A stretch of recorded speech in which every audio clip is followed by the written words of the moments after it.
नेहरू का नाम आइंस्टीन के साथ लिया जाता था और आपका नाम एप्स्टीन के साथ लिया जाता है। इमरान प्रतापगढ़ी जी 3 मिनट विचार रखेंगे। माननीय इमरान प्रतापगढ़ी। धन्यवाद सभापति महोदय। हम करें बात दलीलों से तो रद्द होती है, उनके होठों की खामोशी भी सनद होती है। कुछ न कहने से भी छिन जाता है एजाज़े सुखन, जुल्म सहने से भी जालिम की मदद होती है।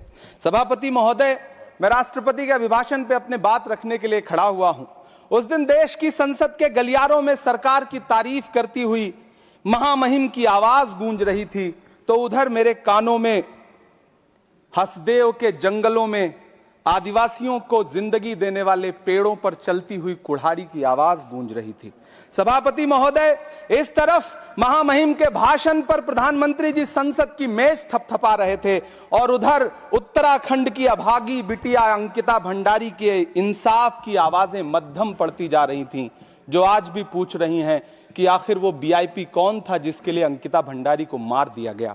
सभापति महोदय, इधर महामहिम सामाजिक न्याय की बात कर रही थीं और उधर उत्तराखंड के कोटद्वार में नफरती लोगों के खिलाफ एक बुजुर्ग को बचाने के लिए खड़ा हुआ दीपक, जो मोहब्बतों की रोशनी लेके खड़ा हुआ था, उसके खिलाफ कोटद्वार की पुलिस गंभीर धाराओं में एफआईआर दर्ज कर रही थी। और वो भी उस दिन हो रहा था जब उत्तराखंड के मुख्यमंत्री कोटद्वार में मौजूद थे। ये नया भारत है जहां दंगाइयों के खिलाफ एफआईआर नहीं होते, बल्कि अमन और मोहब्बत की बात करने वालों के खिलाफ एफआईआर दर्ज होता है। यह नया भारत है जहां असम का चीफ मिनिस्टर खुलेआम संवैधानिक प्रोटोकॉल तोड़कर कहता है कि मुसलमानों को इतना टॉर्चर करो कि वो राज्य छोड़ने पर मजबूर हो जाएं। वो कहता है कि अगर कोई मियां रिक्शा वाला 5 रुपए मांगो तो उसे 4 रुपए दो ताकि वो परेशान हो सके। ये नया भारत है जहां बरेली में खाली घर में नमाज पढ़ने पर पुलिस मुकदमा दर्ज करती है। ये नया भारत है जहां क्रिसमस की तैयारी करते हुए ईसाइयों पर सरकार मुकदमा दर्ज करती है। ये नया भारत है जहां जम्मू कश्मीर में नीट का एग्जाम क्वालिफाई करने वाले 50 बच्चों में अगर 42 मुसलमान होते हैं तो फिर मेडिकल कॉलेज की मान्यता ही रद्द होती है और जश्न मनाया जाता है। महामहिम राष्ट्रपति का भाषण में सुन रहा था।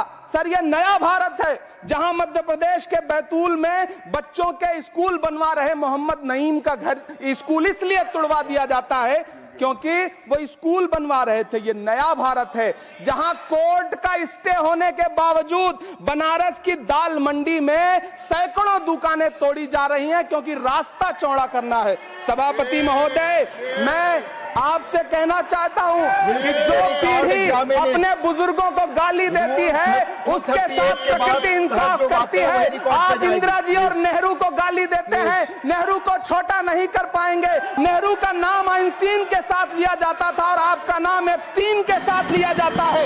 आपको ये बात समझनी पड़ेगी। सभापति महोदय, मुझे 1 मिनट बोलने दे, मुझे कंक्लूड करने दो।